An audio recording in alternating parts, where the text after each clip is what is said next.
Doctor Biniya Bethsaida homeo clinic Kaloor. ഇന്ന് നമ്മൾ discuss ചെയ്യുന്നത് നമ്മൾ പത്രങ്ങളിലും അല്ലെങ്കിൽ ടി വിയിലും ഒക്കെ കാണുന്നതാണ് പെട്ടെന്ന് ഹൃദയാഘാതം വന്നു മരിച്ചുപോയി എന്നുള്ളത്. അപ്പോൾ നമ്മൾ ചിന്തിക്കുന്ന കാര്യം എന്താണ്? അവരുടെ അടുത്ത് നിൽക്കുന്നവർക്കോ അല്ലെങ്കിൽ അവരുടെ കൂടെ ഉണ്ടായിരുന്നവർക്കോ എന്തുകൊണ്ട് ഇത് മനസ്സിലാക്കാൻ കഴിഞ്ഞില്ല, നേരത്തെ നോക്കാമായിരുന്നു, ആലോചിക്കാമായിരുന്നു എന്നൊക്കെയാണ്.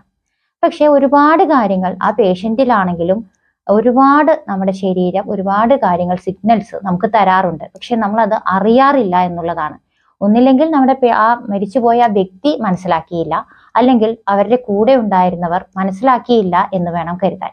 നമ്മുടെ ശരീരത്തിൽ ഉണ്ടാകുന്ന ഈ ചെറിയ ചെറിയ മാറ്റങ്ങൾ നമ്മൾ ശ്രദ്ധയിൽപ്പെടുത്തുന്നില്ല എന്ന് വേണം അറിയാൻ. അപ്പൊ അതുകൊണ്ട് തന്നെ എന്തൊക്കെ കാര്യങ്ങളാണ് നമ്മളൊരു ഹൃദയാഘാതം വരുന്നതിന് തൊട്ടു മുൻപായിരിക്കാം, നിമിഷങ്ങളായിരിക്കാം, ദിവസങ്ങൾ, മാസങ്ങൾ, എത്രയോ മുന്നേ വേണമെങ്കിലും ഇത് കാണിക്കാം. അത് ഓരോ പേഷ്യന്റിന്റെ സെൻസിറ്റിവിറ്റിക്ക് അനുസരിച്ചാണ്. അപ്പൊ എന്തൊക്കെ കാര്യങ്ങളാണ് നമ്മൾ അറിഞ്ഞിരിക്കേണ്ടത് എന്നൊരു വിശകലനമാണ് ഈ ഒരു വീഡിയോയിൽ ചെയ്യുന്നത്. ഈ ചാനൽ ആദ്യമായിട്ടാണ് കാണുന്നതെങ്കിൽ ഷെയർ ചെയ്യാനും സബ്സ്ക്രൈബ് ചെയ്യാനും മറക്കാതിരിക്കുക. അപ്പൊ എന്തൊക്കെ കാര്യങ്ങളാണ് നമ്മളൊരു ഹൃദയാഘാതം വരുന്നതിന് മുൻപേ ഒരു പേഷ്യന്റിൽ ഉണ്ടാകുന്ന മാറ്റങ്ങൾ, എന്തൊക്കെ കാര്യങ്ങൾ നമ്മൾ ശ്രദ്ധിക്കണം എന്നുള്ളതാണ്. നമ്മൾ എപ്പോഴും ഒരു കാര്യം അറിഞ്ഞിരിക്കുക, നമുക്ക് അറിയുന്ന കാര്യങ്ങൾ മാത്രമേ നമുക്ക് പെട്ടെന്ന് അതിൽ നിന്നും മനസ്സിലാക്കി എടുക്കാൻ പറ്റുള്ളൂ. നമുക്ക് അറിയാത്ത ഒരു കാര്യം നമ്മൾ തെരഞ്ഞു കഴിഞ്ഞാൽ നമുക്കത് കിട്ടണമെന്നില്ല. അതുകൊണ്ടാണ് ഇത് മനസ്സിലാക്കി വെക്കുക. എപ്പോഴാണ് നമുക്കത് ആവശ്യം വരിക എന്നറിയില്ല. ഈവൻ നമ്മുടെ ശരീരത്തിലാകാം, അല്ലെങ്കിൽ മറ്റൊരാളുടെ ശരീരത്തിലായിരിക്കാം. ഇത് മനസ്സിലാക്കി കഴിഞ്ഞാൽ നമുക്ക് വലിയൊരു അപകടം ഒഴിവാക്കാൻ കഴിയുന്നതാണ്. അപ്പൊ എന്തൊക്കെ കാര്യങ്ങളാണെന്ന് നോക്കാം. പ്രധാനമായിട്ടും അമിതമായ ക്ഷീണം. നമ്മളെല്ലാവരും ജോലി ചെയ്യുന്നവരാണ്. വൈകുന്നേരം വരുമ്പോൾ നമുക്ക് ക്ഷീണമുണ്ട്, അറിയാം. പക്ഷെ അത് കൂടാതെ തന്നെ അസാധാരണമായ ഒരു ക്ഷീണം നമ്മിൽ കാണുകയാണെങ്കിൽ നമ്മൾ ശ്രദ്ധിക്കണം. അപ്പൊ നമ്മുടെ ഹാർട്ട് ശരിയായിട്ട് പമ്പ് ചെയ്യുന്നില്ല, ആവശ്യത്തിനുള്ള ഊർജം പ്രൊഡ്യൂസ് ചെയ്യാൻ കഴിയുന്നില്ല എന്ന് വേണം മനസ്സിലാക്കാൻ. അപ്പൊ നമുക്ക് നോക്കാം, മറ്റ് അയൺ കണ്ടന്റ് HB കുറഞ്ഞു കഴിഞ്ഞാൽ നമുക്ക് ക്ഷീണം വരാം. അതേപോലെ തന്നെ വൈറ്റമിൻ D കുറഞ്ഞാൽ അങ്ങനെ ക്ഷീണം ഉണ്ടാകാം. വൈറ്റമിൻ B, അങ്ങനെ പല കാര്യങ്ങൾ കൊണ്ടുണ്ടാകാം. നിങ്ങൾ ആദ്യം തന്നെ ആ പറഞ്ഞ ചെറിയ ചെറിയ കാര്യങ്ങളൊക്കെ ശരിയാണോ, എനിക്ക് അത്രയും ആവശ്യത്തിനുള്ളതുണ്ടോ എന്ന് ശ്രദ്ധിക്കുക. അതിൽ വ്യത്യാസമൊന്നുമില്ലാതെ ശരിയായിട്ടാണ് ഇരിക്കുന്നതെങ്കിൽ നിർബന്ധമായും നിങ്ങൾ ഹാർട്ടിനെ പറ്റി ചിന്തിച്ചിരിക്കേണ്ടതാണ്. ഹാർട്ടിന് വേണ്ടിയിട്ടുള്ള ട്രീറ്റ്മെന്റുകൾ, അതായത് എന്തൊക്കെയാണ് നമ്മൾ കണ്ടുപിടിക്കാൻ, ലക്ഷണങ്ങൾ വെച്ച് നമ്മൾ കണ്ടുപിടിക്കുക, ECG, എക്കോ, ഇങ്ങനെ തുടങ്ങി കാര്യങ്ങൾ ചെയ്യേണ്ടത് അത്യാവശ്യമുണ്ട്. രണ്ടാമത്തെ ഒരു കാര്യം എന്നുള്ളത് ശ്വാസം മുട്ടലാണ്. അപ്പൊ ആസ്മയുള്ള ആളുകൾക്ക് ശ്വാസം മുട്ടലുണ്ട്, കഫക്കെട്ടുള്ളവർക്കുണ്ട്, ഒക്കെ ശരിയാണ്. പക്ഷെ അതെല്ലാം അല്ലാതെ ഒരു പ്രത്യേകമായിട്ടുള്ള അസാധാരണമായ ശ്വാസം മുട്ട് നമ്മൾ ഐഡന്റിഫൈ ചെയ്യുകയാണെങ്കിൽ ശ്രദ്ധിക്കണം. അത് മാത്രമല്ല, ഇങ്ങനത്തെ ആളുകളിൽ ഡീപ്പ് ബ്രീത്ത്, നല്ലൊരു ശ്വാസം എടുത്ത് മൂക്കിലൂടെ വലിച്ച് വായിലൂടെ വിടാൻ ഇവർക്ക് സാധിക്കില്ല. ഡീപ്പ് ബ്രീത്ത് എടുക്കാൻ കഴിയില്ല. നെഞ്ചത്തൊരു അസ്വസ്ഥത ഉണ്ടാകാം, അല്ലെങ്കിൽ നെഞ്ചത്ത് ഗ്യാസ് കയറിയതുപോലെ, പേശിവേദന പോലെ, അസ്വസ്ഥതകൾ, കൺസ്ട്രക്ഷൻ, പിടിച്ചു കെട്ടിയതുപോലെയൊക്കെ ഉണ്ടാകാം. ശ്വാസം മുട്ടൽ ഇടയ്ക്കിടയ്ക്ക് കാണിക്കുന്നുണ്ട് എങ്കിൽ ശ്രദ്ധിക്കേണ്ടതുണ്ട്. ഇനി മൂന്നാമത്തേത് എന്താന്ന് വെച്ചാൽ, നമുക്ക് ഇന്റർമിറ്റന്റ് പെയിൻ, ഇടയ്ക്കിടയ്ക്ക് വരുന്ന ശക്തിയായ കുറച്ചു നേരത്തേക്കുള്ള, ഷോർട്ടായിട്ടുള്ള ഇത്തിരി നേരത്തേക്കുള്ള ഒരു വേദന. അത് ചിലപ്പോൾ നെഞ്ചത്തായിരിക്കാം, അല്ലെങ്കിൽ എങ്ങനെയാണെന്ന് നമുക്ക് പറയാൻ പറ്റില്ല. ചിലപ്പോൾ ഒരു കൺസ്ട്രക്ഷൻ ആയിരിക്കാം, ഒരു വലിച്ചു പിടിക്കുന്ന പോലെ ആയിരിക്കാം, അല്ലെങ്കിൽ നെഞ്ചത്തേക്ക് ഒരു ഇന്റർമിറ്റന്റ് പെയിൻ ആയിരിക്കാം വരുന്നത്. അത് എവിടെ വേണമെങ്കിലും വരാം. പക്ഷെ കൂടുതലായിട്ടും നെഞ്ചോ അല്ലെങ്കിൽ അതിനോട് ബന്ധപ്പെട്ട ഭാഗങ്ങളിലോ ആണ് ഇന്റർമിറ്റന്റ് പെയിൻ കണ്ടുവരാറ്. അതും നമുക്ക് ഈ പറഞ്ഞ പോലെ തന്നെ ഇതിന്റെ ഒരു സിംറ്റം ആണ്. പല കാരണങ്ങൾ കൊണ്ട് നമ്മളത് അറിയാറില്ല എന്ന് വേണം കരുതാൻ. നമ്മൾ ഓർക്കുന്നത് ഗ്യാസിന്റെ ബുദ്ധിമുട്ടായിരിക്കാം, അല്ലെങ്കിൽ പേശിവേദനയായിരിക്കാം, നെഞ്ചത്തൊരു ക്രാമ്പ്, ഇങ്ങനെ വലിച്ചു പിടിച്ചു, നീരിറക്കം കൊണ്ടായിരിക്കാം. ഇങ്ങനെയൊക്കെ നമ്മൾ അതിനെ തെറ്റിദ്ധരിക്കപ്പെടുന്നു എന്ന് വേണം കരുതാൻ. ഇനിയുള്ളത് അടുത്തൊരു കാര്യം എന്താന്ന് വെച്ചാൽ തലകറക്കം. നമുക്ക് ഇടയ്ക്ക് തലകറക്കം വരുന്നു. അപ്പൊ തലകറക്കം വരാൻ പല കാരണങ്ങളുണ്ട്. നമുക്ക് HB കുറഞ്ഞ തലകറങ്ങാം, അല്ലെങ്കിൽ നമുക്ക് മിനിയസ് ഡിസീസ്, വെർട്ടിഗോ, ഇങ്ങനെയുള്ള അസുഖങ്ങളിലുള്ളവർക്കൊക്കെ തലകറക്കം. പക്ഷെ അസാധാരണമായ ഒരു തലകറക്കമാണെങ്കിൽ ശ്രദ്ധിക്കണം. എന്താണ് ആ തലകറക്കത്തിന്റെ കാരണം എന്ന് നോക്കുക. നമുക്ക് ചെവിയുടെ ബാലൻസ് പോയതാണോ, അല്ലെങ്കിൽ നമുക്ക് ക്ഷീണം കൊണ്ടാണോ, HB കുറഞ്ഞിട്ടുണ്ടോ, ഇതെല്ലാം ശരിയാണ് എന്നുണ്ടെങ്കിൽ, തലകറക്കം ഇടയ്ക്ക് കാണിക്കുന്നുണ്ടെങ്കിൽ നമ്മുടെ ഹാർട്ടിന്റെ ആരോഗ്യം പരിശോധിക്കേണ്ടതാണ്.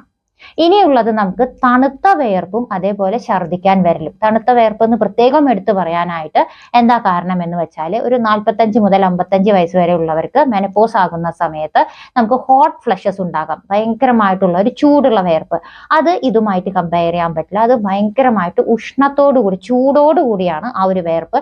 അതും കുറച്ചു നേരമേ നിൽക്കുന്നുള്ളൂ. പക്ഷെ ഈ ഒരു കേസിൽ നമുക്ക് ഭയങ്കരമായിട്ടുള്ള ശ്വാസം മുട്ടോ അല്ലെങ്കിൽ എന്താ പറയുന്ന നമുക്ക് നെഞ്ചത്ത് ഒരു അസ്വസ്ഥത, അതേപോലെ പിടിച്ചു മുറുക്കം, അതിന്റെ കൂടെ തന്നെ നമുക്ക് എന്തുണ്ടാകാം, ഇങ്ങനെ ഒരു തണുത്ത വിയർപ്പ് അനുഭവപ്പെടാം, ചിലപ്പോൾ ഛർദ്ദിക്കാൻ വരുന്ന പോലെ തോന്നുക, വയറിന് അസ്വസ്ഥത, ഇങ്ങനെയൊക്കെയുള്ള അവസ്ഥയുടെ കൂടെ തന്നെ വിയർപ്പ് അനുഭവപ്പെടുന്നുണ്ടെങ്കിൽ അതും കാണിക്കേണ്ടതാണ്. എന്തുകൊണ്ടാണ് അങ്ങനെ ഒരു തണുത്ത വിയർപ്പ് വരുന്നത് എന്ന് ശ്രദ്ധിക്കേണ്ടതുണ്ട്.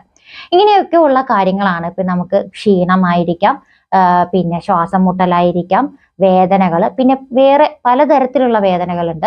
വേറൊരു വേദന എന്ന് പറഞ്ഞാൽ നമുക്കൊരു ചിന്തയുണ്ട്, ഹൃദയാഘാതം വരുമ്പോൾ നെഞ്ചത്തോ അല്ലെങ്കിൽ ഇടത് കൈയിലോ ആയിരിക്കാം വേദന വരുന്നത് എന്നൊരു ചിന്തയുണ്ട്. പക്ഷെ അങ്ങനെ ആവണമെന്നില്ല.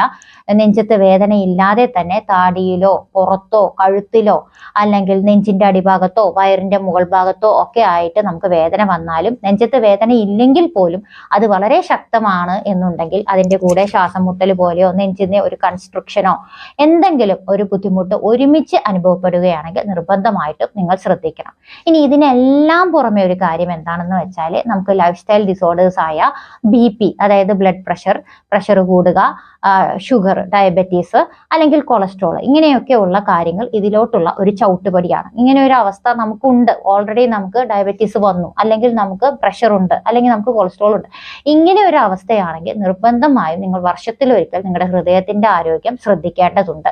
കാരണം ഇത് നമുക്ക് ആദ്യം തന്നെ നമുക്ക് എന്ത് ചെയ്യും, നമ്മുടെ ഹാർട്ടിന്റെ പമ്പിങ് വളരെയധികം സ്ലോ ആക്കാൻ കഴിവുള്ള ആളുകളാണ് ഈ പറഞ്ഞ 3 കാര്യങ്ങളും. അപ്പൊ ഇങ്ങനെയുള്ള ആളുകളാണെങ്കിൽ നിർബന്ധമായിട്ടും നിങ്ങളുടെ ഹാർട്ടിന്റെ ആരോഗ്യം ഒരു കൊല്ലത്തിൽ അല്ലെങ്കിൽ ഒരു വർഷത്തിലെ നമ്മൾ ഒരു പ്രാവശ്യമെങ്കിലും ചെക്ക് ചെയ്യണം. അത് ECG, ബേസിക് ആയിട്ടുള്ള കാര്യങ്ങൾ ചെയ്താൽ മതി. അത് ECGയോ എക്കോയോ ചെയ്യുമ്പോൾ തന്നെ നമുക്ക് അറിയാൻ പറ്റും ആവശ്യത്തിനുള്ള ആരോഗ്യം. അതിൽ തന്നെ നമ്മുടെ ഹാർട്ടിന്റെ പമ്പിങ്ങിലും അല്ലെങ്കിൽ ഹാർട്ടിന്റെ മസിൽസിലാണോ ബുദ്ധിമുട്ട് എന്നറിയാനായിട്ടാണ് പ്രത്യേകിച്ച് ECG എക്കോയും ചെയ്യണമെന്ന് ഉദ്ദേശിക്കുന്നത്. ഇത് ശരിക്കും മനസ്സിലാക്കി തരലാണ്. മെഡിക്കൽ സൈഡിലുള്ള ആളുകൾക്ക് മാത്രമേ ഇതിനെപ്പറ്റി അറിയൂ എന്നുള്ളതല്ല. ആർക്ക് വേണമെങ്കിലും, സാധാരണക്കാർക്ക് വേണമെങ്കിലും മനസ്സിലാക്കിയെടുക്കാൻ കഴിയാവുന്ന രീതിയിലാണ് ഞാൻ പറഞ്ഞു തരുന്നത്. ഇത് നമുക്ക് വലിയൊരു അപകടം ഒഴിവാക്കാൻ വേണ്ടി ഇതെല്ലാ കാര്യങ്ങളും മനസ്സിലാക്കിയിരിക്കേണ്ടതാണ്. പിന്നെ നമുക്ക് നമ്മുടെ ശരീരത്തിന്റെ ചെക്കപ്പ് ചെയ്യേണ്ടത് വളരെ അത്യാവശ്യമാണ്. വർഷത്തിലൊരിക്കൽ മുഴുവനായിട്ടുള്ള ചെക്കപ്പ് ചെയ്യുക. അതിന് പുറമേ തന്നെ നമ്മൾ എപ്പോഴും പറയുന്ന പോലെ നമുക്ക് സാമ്പത്തിക ഭദ്രത, അതേപോലെ തന്നെ നമ്മുടെ സ്റ്റാറ്റസ്, ഇതെല്ലാം വളരെ ശ്രദ്ധ പുലർത്തുന്ന ആളുകളാണ് നമ്മൾ. അതിന്റെ കൂടെ തന്നെ നമുക്ക് ഈ പറഞ്ഞ പോലെ ആരോഗ്യ കാര്യത്തിലും കുറച്ച് ശ്രദ്ധ വയ്ക്കാം. ആവശ്യമെങ്കിൽ ഇപ്പൊ കൊളസ്ട്രോളോ ഷുഗറോ ഒക്കെ ഉള്ള ആളുകൾ ആവശ്യത്തിനുള്ള ഷുഗർ കുറയ്ക്കുക, അല്ലെങ്കിൽ ജങ്ക് ഫുഡ് ഒഴിവാക്കുക, ഉറക്കം ശരിയാക്കുക. ആങ്സൈറ്റി ഒക്കെ ഉള്ളവർ ഉറക്കം വരുന്നില്ല എന്നുണ്ടെങ്കിൽ യോഗയോ മെഡിറ്റേഷനോ ചെയ്യുക. ഇങ്ങനെയൊക്കെയുള്ള കാര്യങ്ങൾ ചെയ്തിട്ട് നമ്മുടെ ആരോഗ്യം ബെറ്റർ ആക്കാൻ കൂടി ശ്രദ്ധിക്കണം. ഇത് നമുക്ക് വലിയൊരു അപകടം ഒഴിവാക്കാനായിട്ട് സഹായിക്കും. ഇങ്ങനെയുള്ള വീഡിയോസ് നിങ്ങൾക്ക് ഉപകാരമാകുന്നുവെങ്കിൽ ഷെയർ ചെയ്യുക. മറ്റൊരു വീഡിയോയ്ക്കായി കാത്തിരിക്കുക. Thank you.